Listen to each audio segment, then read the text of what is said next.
Ay. Bueno, bienvenidos a una nueva sesión del Club Virtual de Lectura Sui Generis. Y en esta ocasión, bueno, pues tenemos a otro gran invitado especial con nosotros, que es Ismael Martínez Biurron, y que él es pamplonés y que hoy nos acompaña, bueno, pues por su novela Sigilo, que está publicada en Runas en Alianza Editorial. Él, de alguna forma, bueno, pues es un novelista que siempre anda un poco en la frontera difusa entre los géneros fantástico y de terror, y bueno, ha escrito hasta el momento 7 novelas y creo que ahí viene una octava en camino que ya le preguntaremos sobre ella, a ver si nos puede adelantar algo, aunque sea, ¿no? Pero sí que aquí tenemos a más participantes entrando. Bueno, ha trabajado como story editor en diferentes productoras cinematográficas y ahora en la actualidad pues compagina un poco su actividad como novelista y como docente en la Escuela de Escritores de Madrid, y además ha dado una serie de conferencias bueno, sobre el género del terror pues en la Universidad de León, en la Universidad Pontificia de Comillas o en la Universidad del Norte de Colombia, y es autor de grandes novelas pues como Infierno Nevado, Rojo Alma Negro Sombra, Invasiones, Mujer abrazada a un cuervo, Un minuto antes de la oscuridad, o la que nos toca, bueno, la que hemos estado leyendo estas 2 semanas, que es Sigilo. Bienvenido, Ismael, muchas gracias por estar aquí. Hola David, muchas gracias a ti por la invitación y saludos a todos los presentes. No, bueno, es un placer tenerte aquí porque una de las cosas que decía yo ahora aquí, ¿no? Presentándote, es quizá que lo que más sorprende de tu escritura es que siempre te vas como alejando de las etiquetas, ¿no? Y que nunca quieres o sea, ni una cosa ni la otra, como que estás en el medio, y creo que es lo más interesante, ¿no? ¿Tú dónde estás más cercano? Si pudieses un poco elegir o si pudieses un poco definir tu escritura, ¿a qué te acercas más? Hombre, está claro que el terreno que me gusta pisar siempre tiene que ver con lo fantástico y lo terrorífico, ¿no? Lo que pasa es que es verdad, como dices, que las etiquetas al final son un arma de doble filo, ¿no? Porque por un lado Sí. te acercan a un determinado público, pero que es al público que le puede interesar ese género, pero por otro lado te hacen invisible, digamos, para el resto del público que a lo mejor tiene algún prejuicio o lo que sea hacia determinada etiqueta, ¿no? Entonces, eso por un lado, ¿no? Pero luego a la hora de la verdad es que desde el principio, o sea, yo comencé a leer libros que eran ya libros, quiero decir, los libros que yo me empecé a comprar con mi dinerillo y tal, eligiéndolos yo, eran libros de Stephen King, eran libros claramente de terror, de género, y entonces me sumergí en la literatura a través del género, ¿no? Ujú. ¿Por qué? No sé por qué, porque yo creo que es un poco como preguntarle a un músico por qué ha elegido la guitarra y no la trompeta, ¿no? Al final, Mm. pues es porque le gusta cómo suena, ¿no? A mí me gusta cómo suena el género fantástico, me gusta esa resonancia especial que tienen las historias cuando hay un elemento sobrenatural o irracional de alguna forma.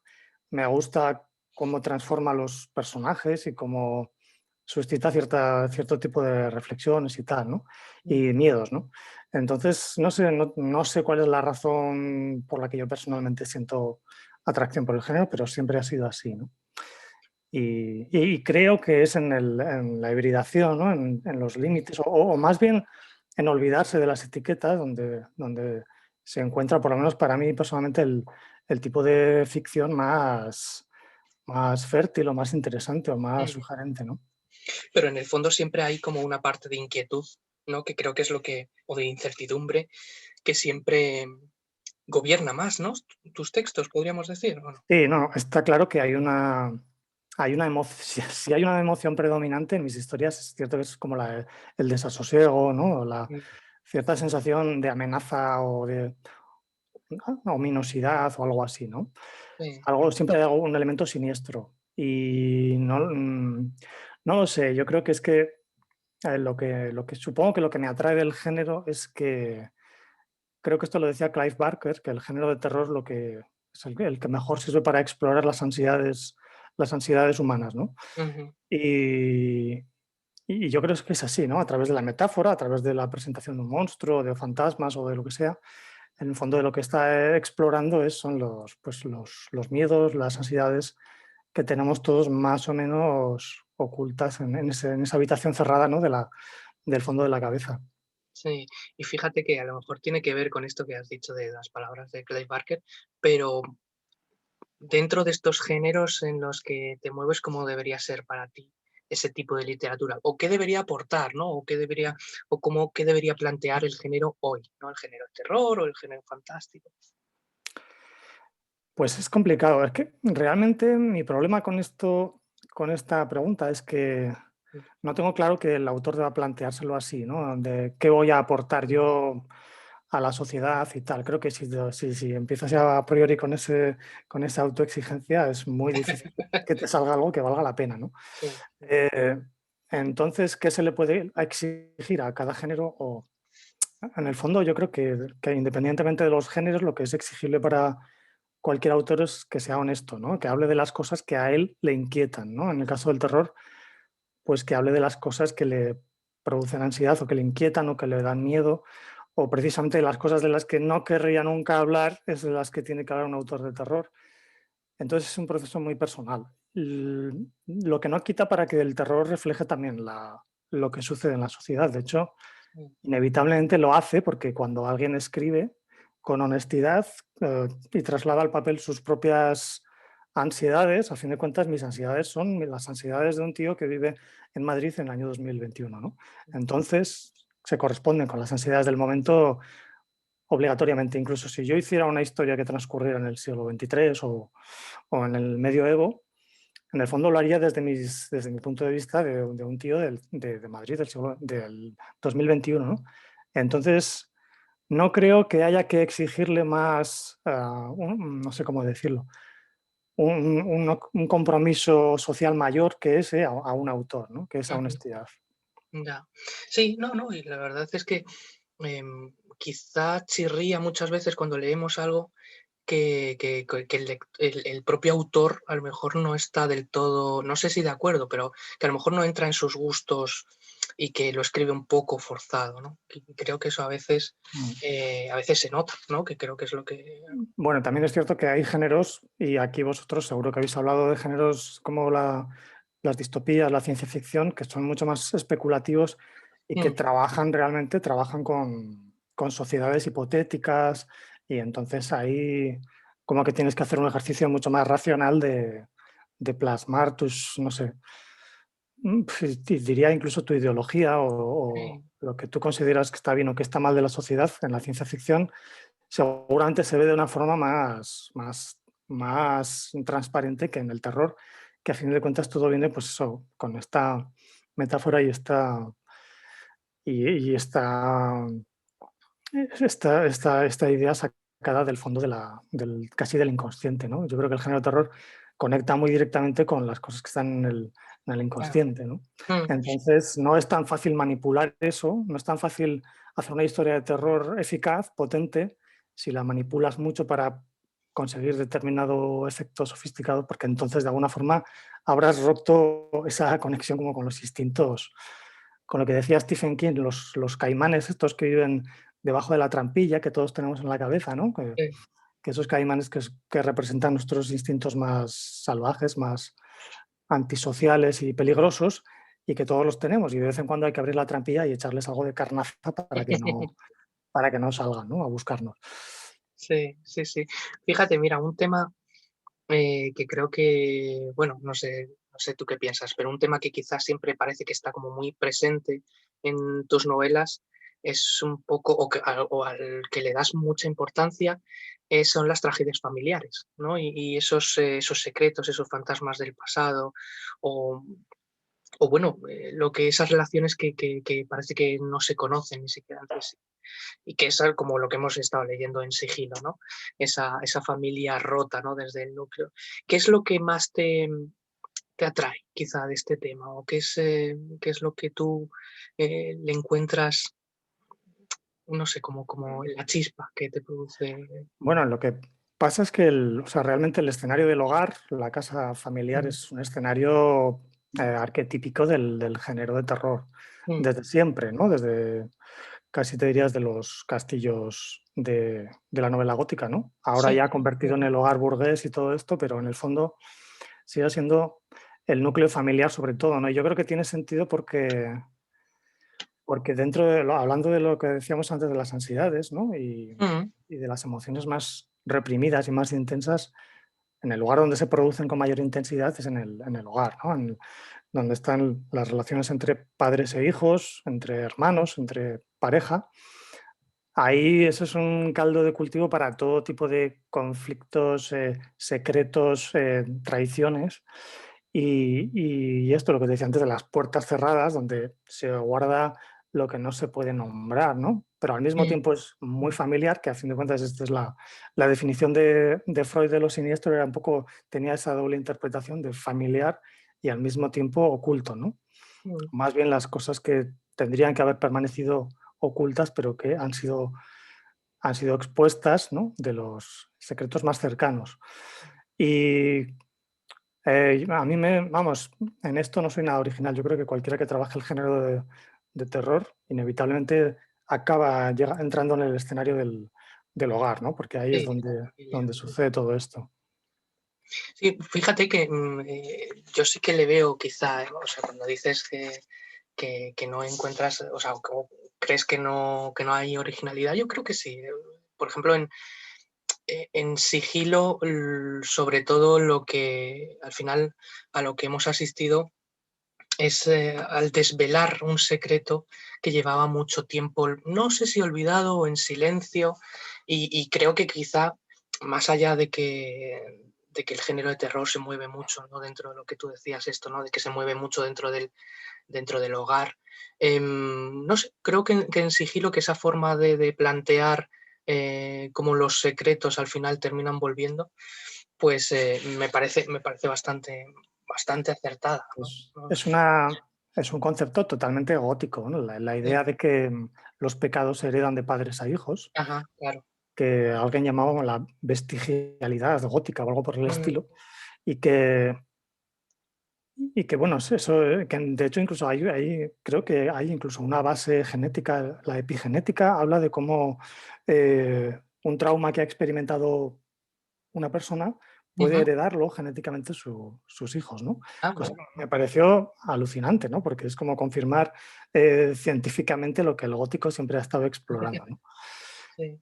Y, pero bueno, vuelvo un poco a lo de antes, que sobre Mm, todo, además yo que desde que soy padre, ¿no? Eh, veo la intensidad de las relaciones padres e hijos, mm, todos los matices que tiene, ¿no?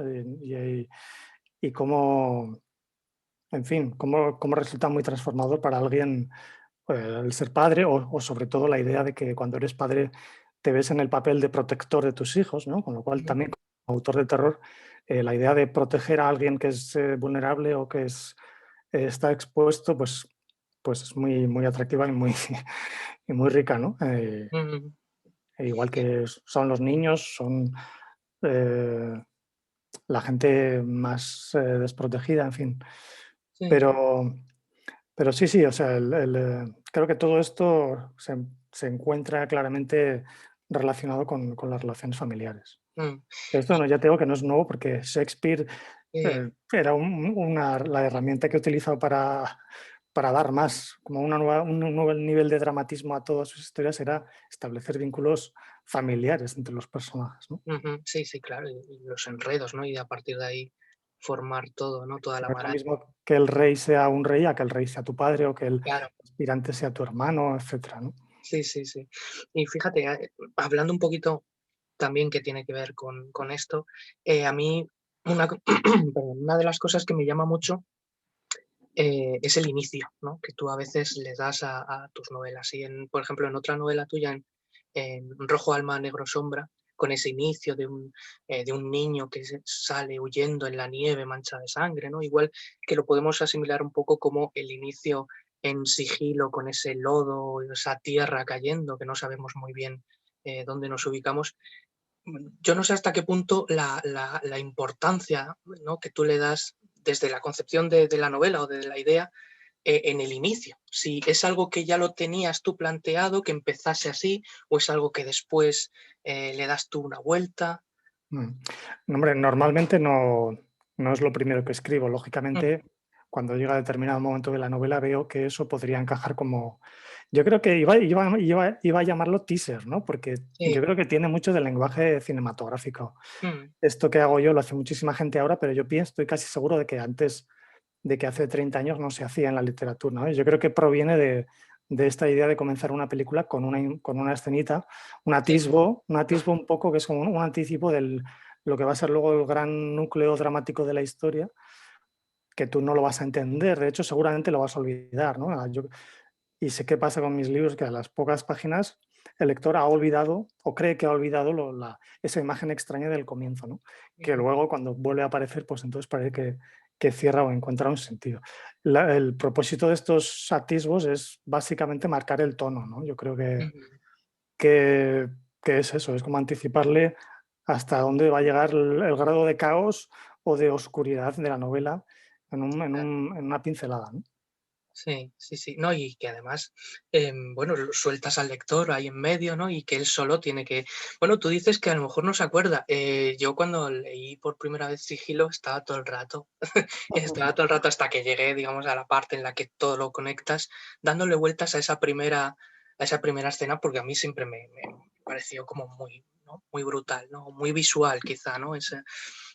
Y eso que de visual al final tiene poco porque es una voz lo que escuchas y es una Mm. voz que no sabe ni siquiera dónde está, ¿no? Claro, porque está Mm, completamente privada de visión y de claro, oído y todo, ¿no? sí, sí, sí, sí.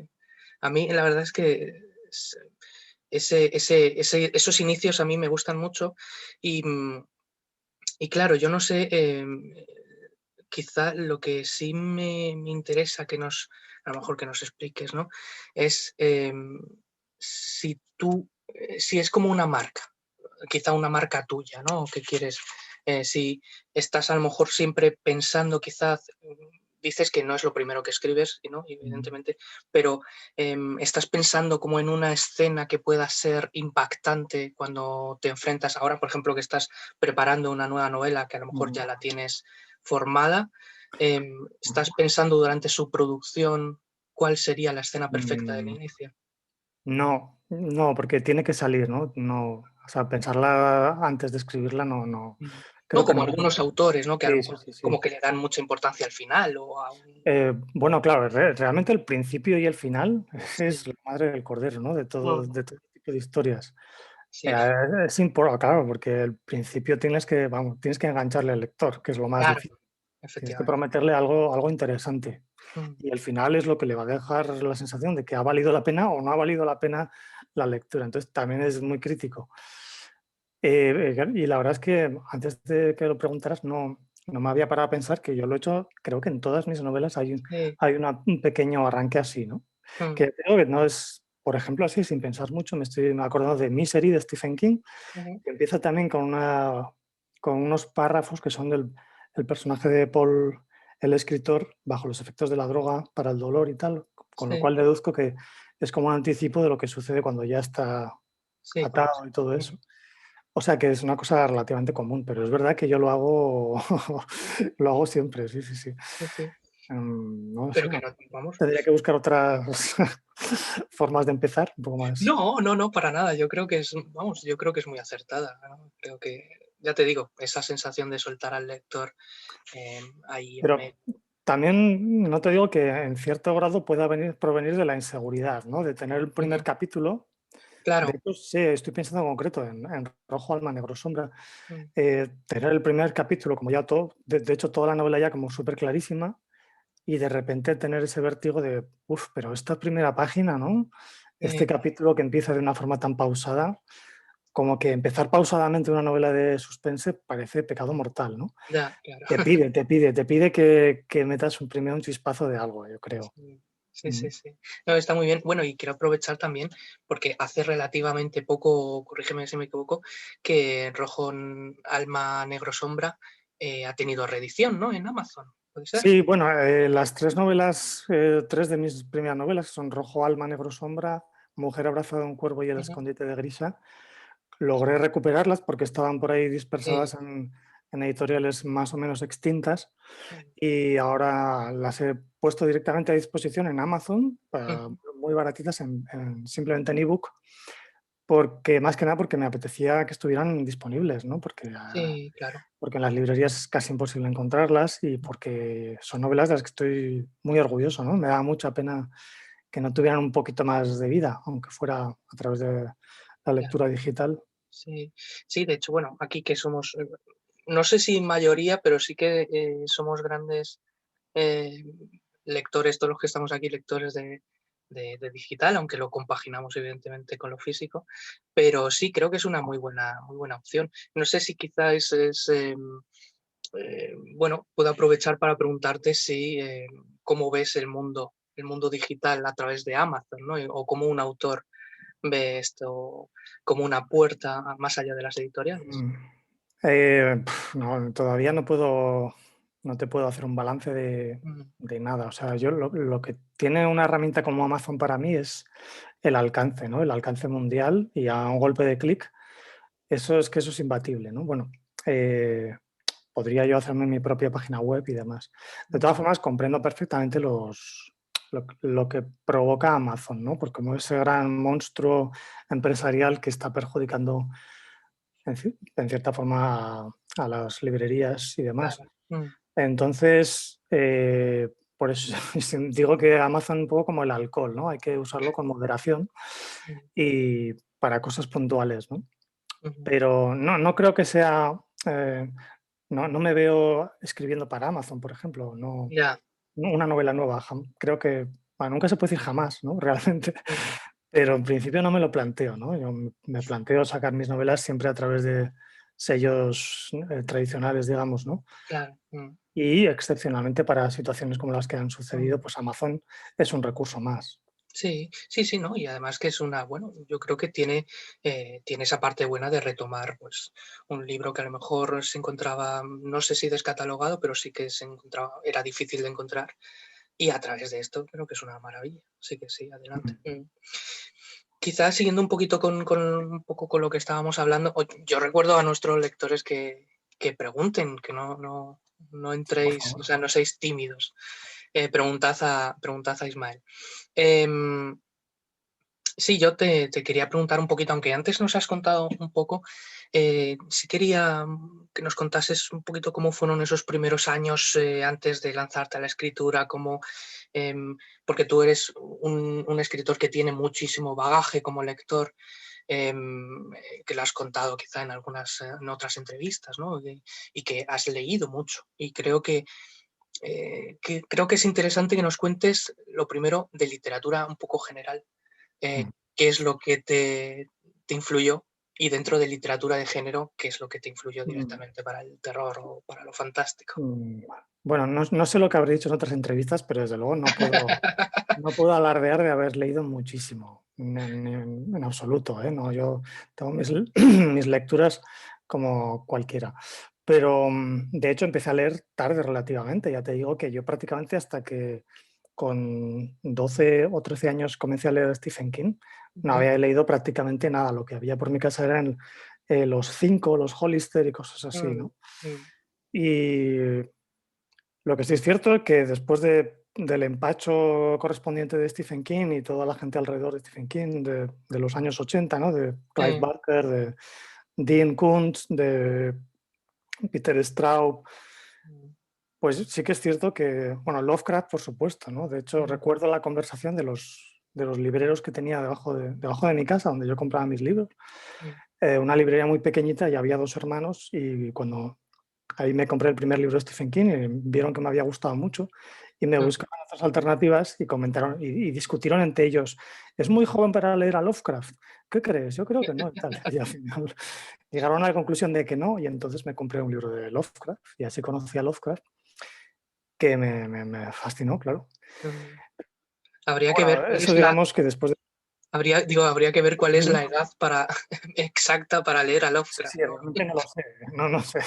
No, yo no creo que sea mala a ninguna edad. Vamos, lo peor que pueda pasarle a un niño es que se aburra, entonces Ya, tampoco. claro, efectivamente. Eh, pero bueno, realmente sí que hubo un momento en el que no es que me cansara, pero sí que empecé a tener interés por libros de fuera del género, porque aparte creo que es como muy saludable, sobre todo para quien se plantea escribir en serio, ¿no? Y a mí me había gustado escribir desde muy temprano, en realidad. Casi Mm, fui antes escritor que lector, aunque esto suena un poco raro. mm, Eh, y entonces empecé a leer cosas, es cierto que predominantemente literatura anglosajona, Russell Banks, Don DeLillo, eh, Jonathan Lethem, por ejemplo, mm, Chuck Palahniuk, Toni Morrison. Bueno, podría decir mil autores, ¿no? En el fondo, de lo que se trataba era de descubrir que había un tipo de literatura que me hacía sentir unas emociones tan fuertes o incluso más, sin necesidad de recurrir a escenografías fantásticas o terroríficas, ¿no? Y eso pues parece una obviedad, pero en su momento para mí también fue un descubrimiento, ¿no? Y yo lo recomiendo mucho, como es lógico, cualquiera que quiera dedicarse a escribir cualquier género, que intente leer el abanico más amplio posible de géneros y ujú. de los géneros. Claro, claro. Fíjate que antes has mencionado a Stephen King como un empacho. Y no sé qué ocurre con Stephen King, que hasta, bueno, quizá ahora se le está tomando más en serio, entre comillas, pero había como un estigma, ¿no? Hace unos años hablar de Stephen King parecía que estabas diciendo, "Oh, Dios mío", ¿no? Y sin embargo, vamos, yo creo que es un gran maestro. Otra cosa es que escriba Mm. mucho, ¿no? Que escriba mejor para nosotros, pero es más un Eh, gran maestro de la literatura de terror. No, tienes toda la razón. Es cierto que ha cambiado la sensación general sobre Stephen King desde hace como, no sé si han pasado igual 10 años desde que le dieron el Premio Nacional de Literatura ya, o no, Sí. no sé, National Book Award, no sé, no Mm, recuerdo cómo se llama el premio. Y de hecho tiene el discursito él que se titulaba Construyendo puentes, es un ujú, discursito súper bonito que podéis encontrar, lo recomiendo, donde habla precisamente de por qué tienen que darse la espalda al género, digamos, popular y el llamado literario, ¿no? ujú, Y cómo en el fondo los dos, bueno, pues están unidos y que nadie debería mirar por encima del hombro a nadie y tal y cual. claro. Y bueno, esa medalla y en general últimamente sí que ha sido plenamente reconocido, ¿no? Ujú. Y no creo que le den el Nobel nunca, tampoco creo que lo necesite para nada. No, bueno, ya con todo lo que lleva.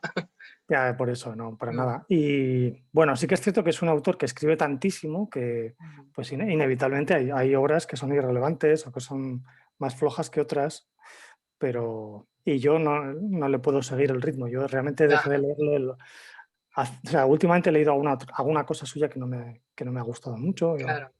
Un libro de cuentos que sacó últimamente sí que me ha gustado, el de la portada del gato, que no me acuerdo cómo se llama, estaba bastante bien, pero Suena ahora mismo que no pero lo Doctor Sueño, por ejemplo, me pareció un rollo terrible. mm, Pero bueno, las novelas, digamos, canónicas de Stephen King, de sus años dorados, me siguen pareciendo obras maestras, ¿no? Como El misterio de Salem Slot, claro. eh, Carrie, El Resplandor. La zona muerta le tengo mucho cariño, no sé hasta qué punto es un novelón, pero Cementerio de Animales también es una novela que me marcó.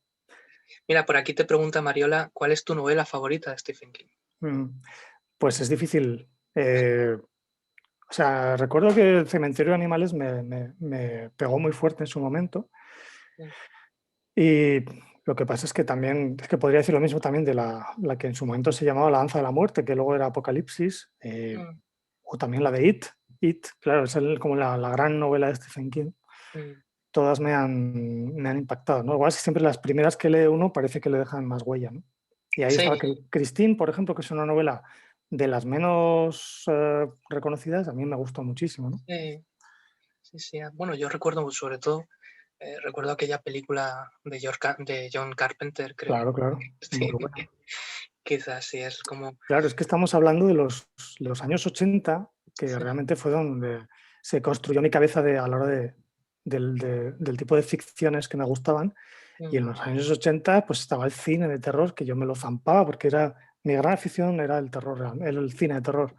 mm, Y ahí estaba Wes Craven, estaba John Carpenter, estaba David Cronenberg, estaba Spielberg sobre todo, ¿no? Yo creo que los de mi generación, el sentido de la maravilla nos lo han construido básicamente entre Stephen King y Spielberg, ¿no? claro, En los dos terrenos, o por sí. lo menos han dejado una huella muy, muy clara. Mm. a ver que nos han puesto una pregunta aquí, ay, que no la leo entera.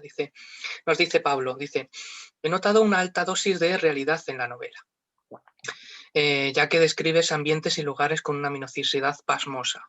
¿Hubo algo de biográfico a la hora de escribir esta novela o algún suceso en particular que te inspirase? ¿La realidad cotidiana te influye mucho? Un saludo y me ha encantado la novela. Ah, qué bien, muchas gracias. Pues, a ver, como en todas mis novelas, siempre como parten de varias ideas que tengo rondando por la cabeza y que sí que suelen venir de, no necesariamente de experiencias personales, pero sí de experiencias conocidas, ¿no? En Sigilo se mezcla todo, como en todas mis novelas. Por ejemplo, yo tenía ganas de escribir algo ambientado en Benidorm, porque es una ciudad en la que yo veraneaba de pequeño toda mi vida y siempre estaba yo fascinadísimo por los rascacielos de Benidorm, ¿no? Sí, Para mí era como ir a Nueva York, ¿no? Para un claro. chico de Pamplona ir a Benidorm era como, pues, como Manhattan. Y, y luego además leí noticias acerca de un edificio, creo que se llama Intempo, un edificio que estaba a medio construir, ya lo terminaron por fin, pero estuvo mucho tiempo a medio construir, que iba a ser como el super rascacielos más alto de Benidorm y de España o tal, y que estuvo paralizado por chanchullos de la empresa, asuntos legales creo, pero se corrió el rumor también en su momento de que estaba mal diseñado, incluso de que habían olvidado incluir los ascensores, cosa que a mí me fascinó. Luego se vio que era un bulo, ¿no? Que sí que estaban diseñados los ascensores, estaban previstos, pero bueno, la idea de que se pudiera diseñar un rascacielos con un fallo de diseño estructural me pareció súper interesante, ¿no? Porque además creo que rimaba con la idea esto de las grietas ocultas que se maneja a lo largo de la novela, Ujú, que tiene que ver con los traumas personales, ¿no? Que tienen los personajes escondidos dentro de su cabeza, ¿no? mm, Y esa era una de las cosas. Además, otro de los elementos con los que se juega en la novela es con el que ha habido un derrumbe, no sé si os acordáis, ha habido un derrumbe en el que han muerto unas personas y el sí, padre del protagonista, el padre de los dos hermanos, estuvo a punto de ir a la cárcel por su responsabilidad y eso está sí. inspirado, de hecho, en lo que le pasó a Jesús Gil, no sé si Ah, recordáis, sí, a sí, sí. Clito, Jesús Gil, pues este señor tenía una construcción en Los Ángeles de San Rafael, cerca de Madrid, que se había terminado de una forma un poco irregular y se derrumbó y murieron 60 personas o algo por el estilo. Esto fue en los años 60 o primeros 70. Y que también el material era como de mala calidad, ¿no? Y O algo algo así. pasó, no sé Sí, exactamente, pero algún tipo de negligencia como muy bestia por mm, la que él fue responsabilizado y de hecho él fue a la cárcel, Jesús Gil. Él fue a la cárcel, lo que pasa es que fue indultado por Franco. ujú, Y entonces pasó unos meses, que me imagino que habría estado en la cárcel, pues como en las películas de mafiosos que vemos a, totalmente. a los capos en la cárcel viviendo a cuerpo de rey.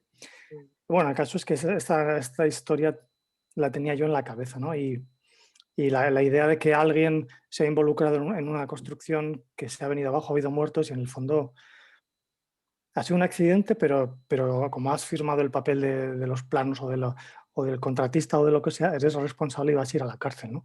Y, en esas, y esa situación de miedo extremo de ir a la cárcel y esa cobardía extrema del padre es mm, la que da pie al suceso traumático en el que se origina el trauma de mm. Andrés, en este caso. Sí, sí, sí.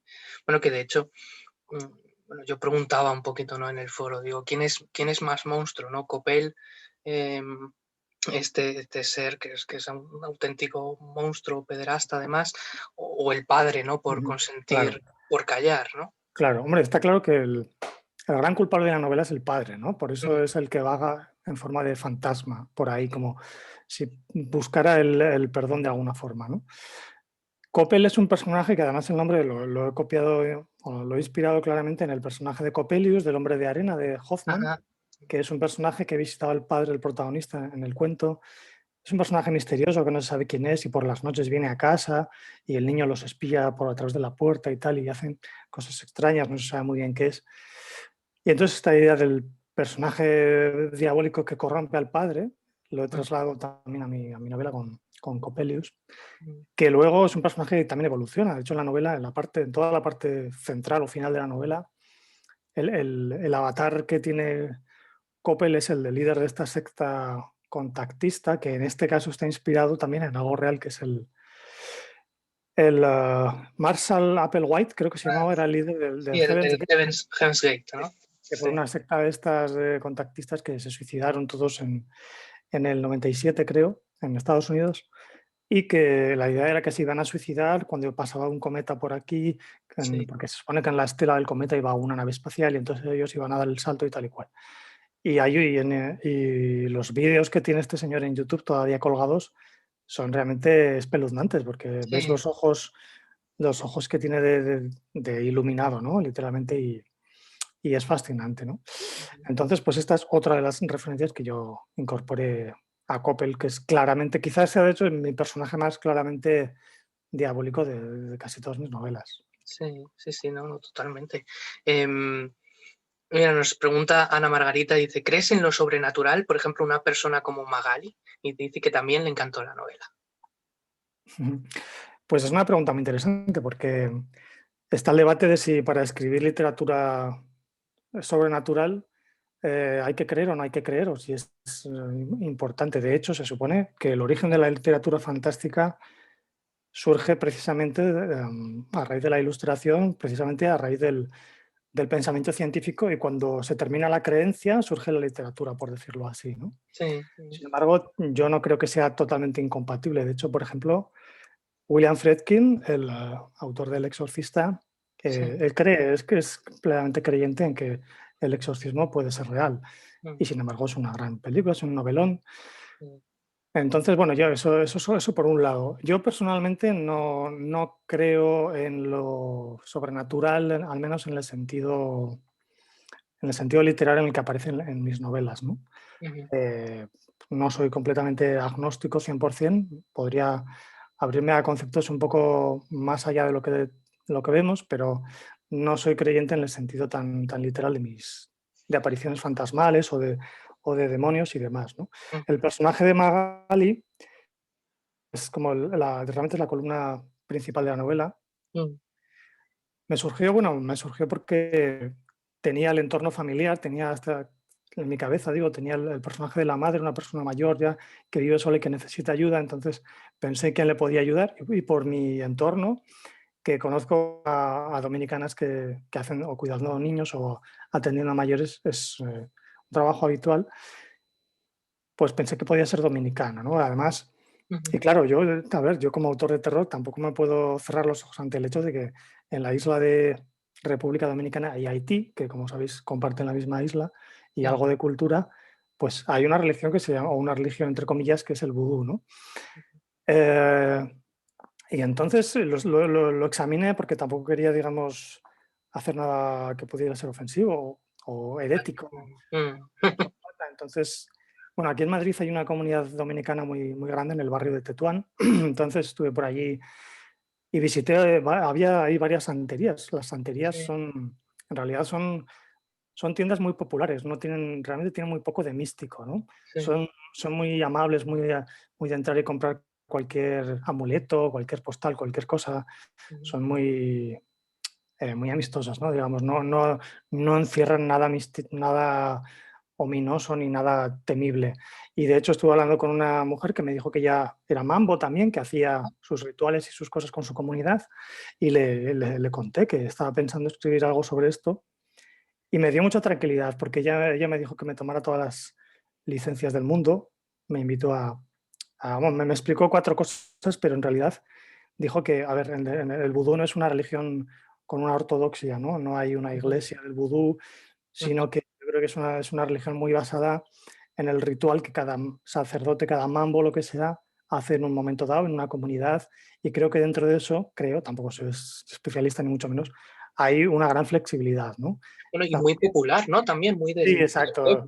Es muy popular. Y sí, porque tal como yo lo veo, son unas prácticas religiosas muy poco místicas, con muy poca, digamos, teoría espiritual y más muy orientadas a lo cotidiano, al pedir favores, al que te vaya bien, en fin, al ayudar Claro, a la gente, creo, por el mm, contacto que he tenido yo.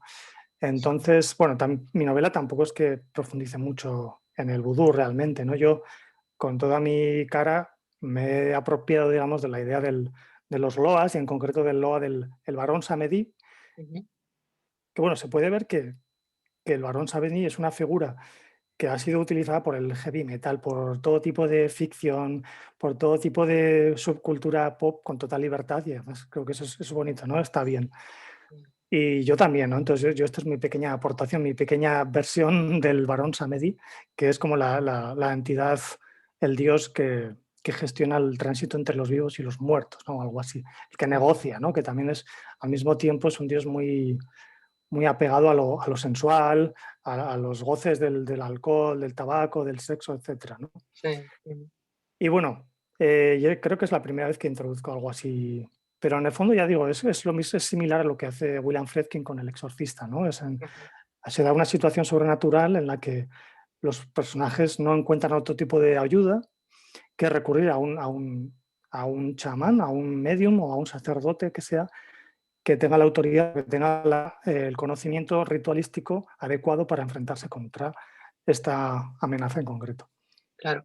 Fíjate que yo te iba a preguntar, porque me interesaba mucho, ¿no? Cómo fue toda esta documentación sobre el vudú, pero fue ahí en ese momento, quizá, en ese, podemos decir, ¿no? En ese estudio de campo, en las santerías, donde viste la parte de sigilo para darle el título a la novela, ¿o? No, no, yo creo que eso fue en internet, Ah, vale. indagando por internet, que sí que fue ahí exactamente cuando apareció el título, porque no tenía título, no recuerdo cuál era el título de trabajo entonces, pero Sí. este doble sentido o este uso de la palabra sigilo para referirse a los símbolos que utilizan en Ujú. los rituales me pareció irresistible y Mm. enseguida, ¡plup!, me lo apropié también.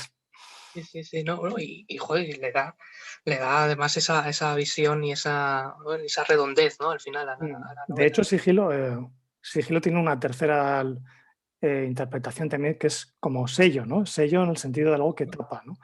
Que Ya. también es lo que en cierta forma le sucede al personaje de Andrés, Ujú. que es mudo, que es sordo en realidad, Mm.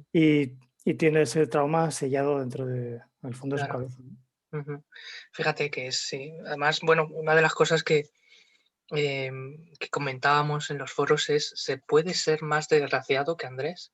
O sea, le pueden caer aún más tragedias, porque todo lo que arrastra el personaje desde, bueno, pues desde pequeño, desde que tiene este problema, creo que es como una meningitis, ¿no? Creo recordar, y se queda sordo, y después, bueno, pues todo el abuso que sufre por parte Mm. de este desalmado y todo lo que le va mal en la vida, ¿no? Entonces Ujú. es un personaje como que parece un personaje esponja, ¿no? De esponja de que va absorbiendo todas las Sí. tragedias, ¿no? Sí, la verdad es que sí. No ha tenido mucha suerte en la vida Mm. Andrés.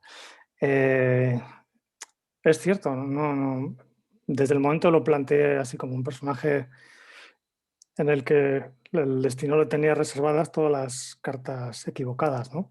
Claro. Pero también la novela trata mucho sobre la idea de las decisiones equivocadas que toma cada uno. Por ejemplo, en la novela, la situación inicial del el intento de chantaje torpe que hace él es, Mm. es claramente una decisión equivocada suya, ¿no? Mm. Y que tiene malas consecuencias.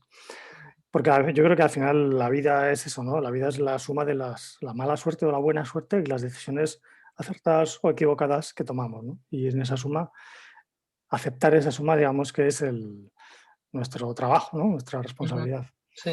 Eh, es cierto que podría resultar un poco excesivo, ¿no? El daño que se aplica a Andrés, pero bueno, yo en esto también creo que al final cuando uno hace ficción se trata de hacer sufrir un poco a los Mm. personajes, ¿no? Porque esto ya viene desde Aristóteles decía que las dos emociones básicas que suscita la tragedia son la piedad y el miedo, ¿no? La piedad, porque estás viendo a un personaje que sufre una desgracia que no merece, ¿no? Y entonces tú sabes que no la merece y y eso te provoca compasión, que es lo que nos sucede con Andrés.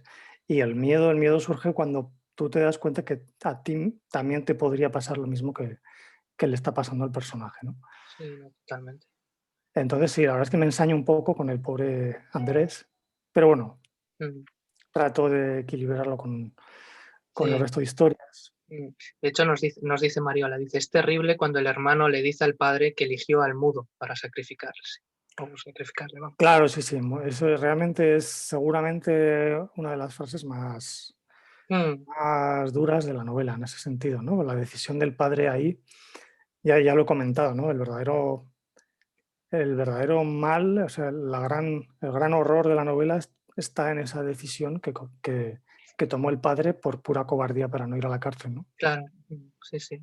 No Y es encima aprovechándose de la circunstancia del hijo pequeño. claro, sí, ¿no? Y bueno, y que no puede tampoco comunicarse del todo, ¿no? En fin. Mariola también nos comentó en el foro, recuerdo que una de las preguntas es, bueno, que una de la imagen más bella era, o la imagen más bonita, digamos, es el reencuentro de los hermanos que hay al final, ¿no? En la escena de la piscina. Y ella preguntaba que por qué entre ellos no era necesario aclarar nada, porque simplemente es una mirada, no se dicen nada y parece que no hay nada que aclarar, ¿no? No Mm, sé. ya, pues la verdad es que no tengo más respuesta que la propia intuición personal. Sí. Y esto sí que es personal en el sentido de que tengo un hermano mayor Ujú. y tengo esa sensación a veces de que no es necesario expresar muchas cosas, ¿no? Claro, que De solo hecho, con tenemos una relación muy distanciada físicamente y hablamos de vez en cuando, pero de alguna forma, y esto sí que es un poco sobrenatural, cuando tienes una gran conexión con tu hermano, o supongo que es lo normal, mm, tienes la sensación de que el silencio se va llenando con lo que tú sabes que él está pensando, lo que tú sabes que él está sintiendo, ¿no? Hay mm, como una comunicación sin palabras, y aquí claro, igual me estoy columpiando mucho, pero mm, realmente esta es mi sensación, ¿no? Y en eso, exclusivamente en esa intuición personal, en ese sentimiento, es en el que se apoya esa frase. sí, sí. Yo que también soy hermano pequeño, yo creo que sí, que a veces que con la mirada, Mm. simplemente, ¿no? No hace falta palabras, sí. También nos preguntaba, Mariola sobre Claudia, sobre el personaje de la madre, ¿no? Y decía, que si Claudia vivía con la culpa o realmente había olvidado aquel día. Entonces yo también me preguntaba un poco al hilo de esta pregunta, si realmente Claudia llegó a saber todo lo que ocurrió. Bueno, pues entendemos que una madre se da cuenta de toda este Mm. tragedia que ocurrió con Andrés, o si no lo supo, porque luego trata a Copel Mm. como si no hubiera pasado nada, ¿no? Ya, cierto. Mm, Eh, bueno, Coppel también se dice que ayudó a la familia realmente sí. Pero bueno, económicamente y demás. claro, no sé Pero si eh, lo que se dice en la novela, si no recuerdo mal, es que se da a entender que la madre no quiso saber. ujú, Hizo un poco, o sea, la madre, pienso que yo, si me preguntas, pienso que no supo, nunca se imaginó que exactamente era lo que estaba pasando, pero porque de alguna forma logró bloquear una parte de su cerebro para no siquiera especular con qué podría estar pasando en casa, ¿no? ya, Digamos que ella sabe que algo pasó, algo siniestro, pero no ha conseguido, encapsular, digamos, esta parte de su mente y no explorar lo que hay ahí hasta que al final es evidente, ¿no? Y le explota en la cara, digamos. claro. Bueno, otra de nuestras lectoras del club, Alicia, decía, preguntaba si tú crees que el destino está escrito, si está dictado, si está todo y que no se puede cambiar, ¿no? Que viene un poco al hilo de esas palabras del personaje de Loreto que le dice a Fede pues, todo lo que piensa del destino, ¿no? Y que Ujú. de alguna forma está reflejado en la novela. Mm, mm, yo no creo que estemos predestinados, ni muchísimo menos. Yo creo que lo que comentaba antes, ¿no? Es el equilibrio, es el balance entre la mala o buena fortuna, que no Ujú, depende de nosotros, y sí, nuestras decisiones correctas o incorrectas. Pero hay una mitad, hay una balanza eh, que mm, depende exclusivamente de nosotros. Yo es que creo eso, ¿no? ujú, claro.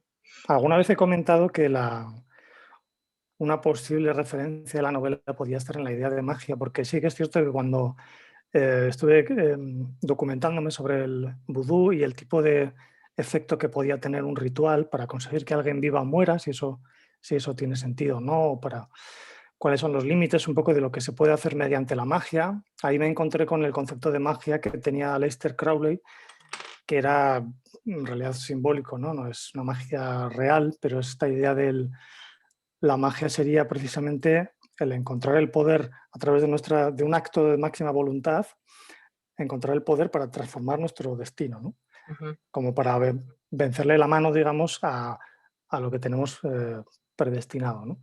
Pero para eso requeriría un acto, no recuerdo exactamente, de máxima voluntad, ¿no? Y claro, lo que sucede es que para poder encontrar esa máxima voluntad, tenemos que tener muy claro qué es lo que queremos, quiénes somos, ¿no? Que son preguntas al final que te llevan toda la vida, ¿no? ujú. Otra pregunta que teníamos por aquí pendiente era que le hacía Montserrat en el foro y decía que si Copel, este gran personaje, ¿no? Gran, pero también totalmente malvado, ¿no? Eh, si es Copel la representación de un dios, ¿no? Y al que hay que obedecer y que rige los destinos. Y por otro lado también preguntaba algo que me parece como muy bonito, y es si Claudia intenta modificar el pasado modificando las fotos. Mm. No había pensado lo de las fotos, me parece una idea Mm, preciosa, la verdad. Qué bueno. Pues es muy sugerente, pero nunca lo pensé. sí, Claro, podía intentarlo. mm, Mi idea de las fotos sí que era un pasado. Las fotos, digamos, que representan una especie de pasado mítico o casi sagrado, ¿no? Que sí, está como en un altar y que es intocable ya. Lo que ha pasado, eso sí que no se puede cambiar. mm. Pero bueno. Y lo otro que me preguntabas, perdona. Sí, era Psicopel, si es como, bueno, Ah, en esta vez, si es como la representación de un dios, ¿no? En esa, quizá a lo sí. mejor tiene algo que ver con este Marshall Applewhite de la secta real, ¿no? Que también se le eh, veía como un poco un sí. dios, ¿no? Bueno, o sea, esencialmente es más un demonio que un dios porque lo que hace Sí, es presentar tentaciones, ¿no? Pero sí que es cierto que las tentaciones que presenta son muy grandes, ¿no? Porque al personaje del padre lo que le ofrece es no ir a la cárcel, librarse de ir a la cárcel, ¿no? Con lo cual, de alguna forma está salvando el futuro de su familia sí, a costa del niño. claro, qué precio. Y a toda la gente de la secta les está dando un sentido a su vida y a su muerte, lo cual eso tiene un precio incalculable, ¿no? O sea Mm. que sí que es como un dios sencillo demonio que ofrece algo, pero a cambio, lógicamente, de tu alma o de tu vida, ¿no? Sí, pero luego después, a espaldas de sus fieles, se Mm. supone como que vende datos, ¿no? Claro, porque en el fondo es un Claro, estafador, ¿no? No es realmente un dios, no tiene realmente el poder de dar nada. mm, Y lo que hace es estafar a todo el mundo y pretende seguir huyendo indefinidamente hasta que le para los pies Fede. mm. Pero si te fijas, bueno, hay un momento en el que hablas como que tiene algo en la mirada especial. Me refiero a Coppel, ¿no? Como que en el momento en el que mira a su interlocutor, como que parece que puede modificar prácticamente su voluntad, ¿no? Eso es un poco también, Pero no sé si algo más, ¿no? yo creo que hay personas que tienen ese don, ¿no? Sí, Hay un magnetismo que no sé qué explicación puede tener, pero que es en la mirada, en la forma de hablar. Hay gente que te cautiva, ¿no? Es mm, un, es un hipnotizador, es un cautivador. Ese es su poder. Realmente los grandes estafadores y los grandes líderes tienen que tener un poco de ese magnetismo, ¿no? mm. Y quizá una pregunta que a mí me llamaba mucho la atención es, el resto de tus novelas no tienen esta extensión como tiene Sigilo, ¿no? Porque Sigilo la podemos considerar novela corta. Entonces, no sé si es, y además hay muy pocas, o yo personalmente creo que hay pocas editoriales bueno, que se arriesguen Mm. a un poco a publicar, ¿no? Runas es una, no sé si Ediciones del Transbordador es otra, pero bueno, en cualquier caso, ¿es algo que tú tenías en mente, que querías experimentar con un género o con un formato más corto? ¿O empezó siendo un relato y se fue de las manos? No, siempre fue una novela y, Sí. y el tamaño de la novela me di cuenta, pues yo creo que cuando llevaba 30 o 40 páginas me di cuenta de que aquello no iba a ser una novela larga. Ujú, Pero bueno, yo creo que la novela es la que te tiene que decir su ujú, extensión. Por lo menos en mi caso no soy capaz de planificar una extensión. O sea, quiero decir, por ejemplo, en este caso podía haber dicho, bueno, si incorporo una serie de peripecias y de subtramas, Ujú. puedo prolongarlo, pero es que creo que a mí lo que más miedo me da a la hora de escribir es aburrir, ¿no? En las Claro, escenas de relleno, todas estas cosas sí, trato de evitarlas al máximo. Entonces dije, bueno, si queda corta, que quede corta, ¿no? Venía de la experiencia de haber escrito las 3 novelas de Invasiones, que son, bueno, son 3 ujú, novelas cortas o 3 relatos largos, y lo disfruté mucho escribiendo ese libro. Y, y bueno, esta sabía que iba a ser más larga que esa, pero tampoco no me preocupaba, ¿no? Entonces quedó en esa extensión y tuve la suerte de que Belén en Runas y bueno, hay una colección y hay más editoriales que están sacando este formato donde mm, encajaba y a mí me vino de maravilla y fue un lujo, la verdad, salir en esa colección. Y para la que estoy escribiendo ahora, por ejemplo, que creo que ya, bueno, tengo terminado el primer borrador y ya veo que va a tener una extensión mayor que Sigilo, pero tampoco va a ser muchísimo. La verdad es que a pesar de que una vez me dijo José Carlos Somoza, me dijo, Ismael, tienes que escribir una novela de largo aliento. Y lo he intentado, pero no se me, no está hecho para mí el largo aliento. mm, Las novelas, la extensión que me va bien a mí son, pues lo que al final son 200 páginas, 300 como mucho. Y me siento cómodo y mientras las historias mm. no me pidan más, tampoco no voy a forzarlo. Claro, ¿no?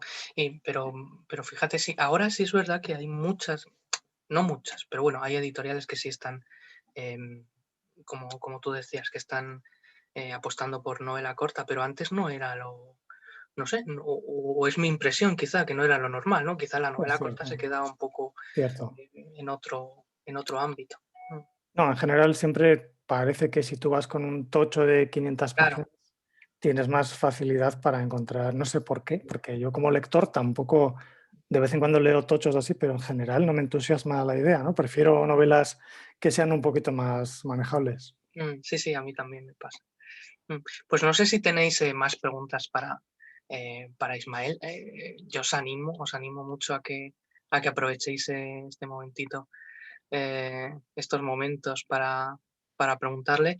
Mientras yo, bueno, antes de entrar, digamos, un poco en la última pregunta, sí que me gustaría saber un poco tu opinión, que antes hemos tocado un poquito el tema, pero de pasada, quizá respecto al cine de terror, ¿no? Y no sé si qué opinas si el cine de terror ha llegado a ensalzar la literatura o no, Ujú. o si tú tienes como, si hay alguna película que te ha influido, o bueno, o si nos quieres dejar alguna recomendación, que aquí nos gusta, en este club también nos gusta mucho el cine.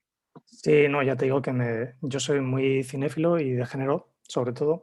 Mm, Lo que pasa con el cine y la literatura de terror es que ha habido claramente una confluencia. En los años 60-70, de repente, se hicieron una serie de películas de terror que estaban basadas en novelas como La semilla del diablo, El exorcista, sobre todo, Los pájaros, Psicosis, Carrie, El resplandor, incluso Tiburón está basada en una novela.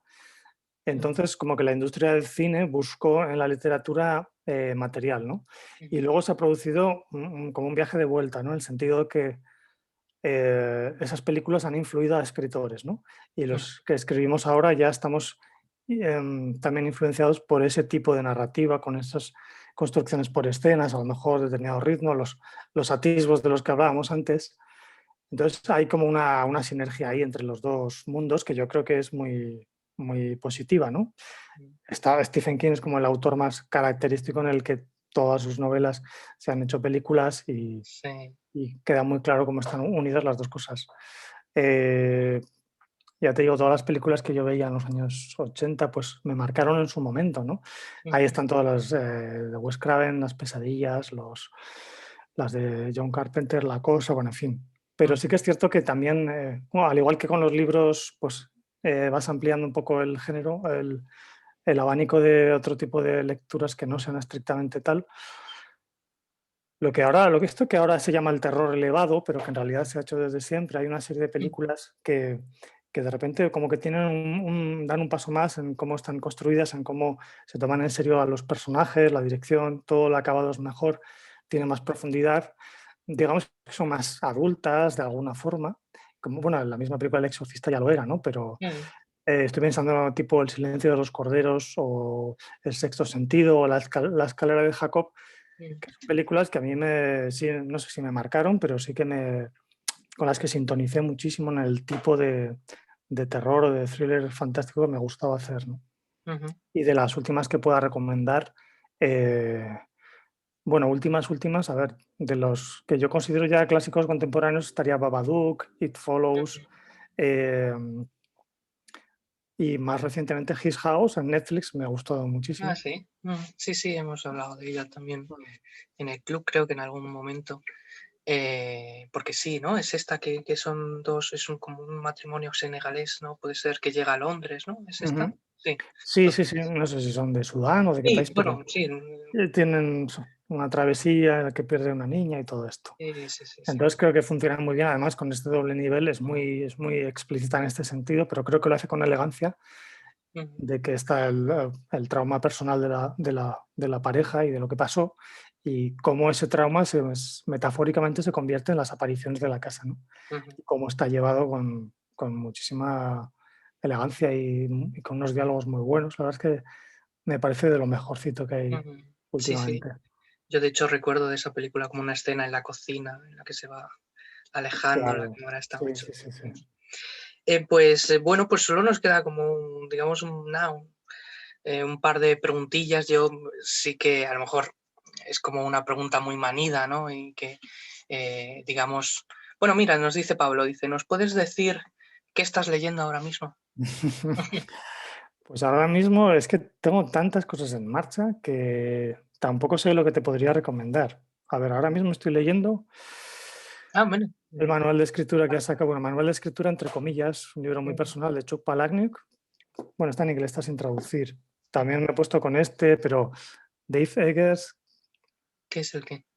que es que siempre tengo del ordenador alguno del hilo, en este caso, su Ajá. mundo. Y acabo de terminar la de Rubén Sánchez de Bajo el Barro. Y bueno, y tengo que recomendar también el libro que saca Nieves Mories de Asuntos de Muertos, que he tenido el lujo de hacer el prólogo y es un libro Verdad. distinto a cualquier otro y muy, muy personal Sí, sí. que recomiendo a los que les inquieta el género. Sí, sí. Yo lo último que leí de ella fue lo de Agujeros del Sol. Ujú. Lo Y tengo pendiente. sí, sí, sí, pues increíble. Bueno, pues no, la pregunta sí que me gustaría un poco hacerte es, bueno, mapa o brújula, no sé.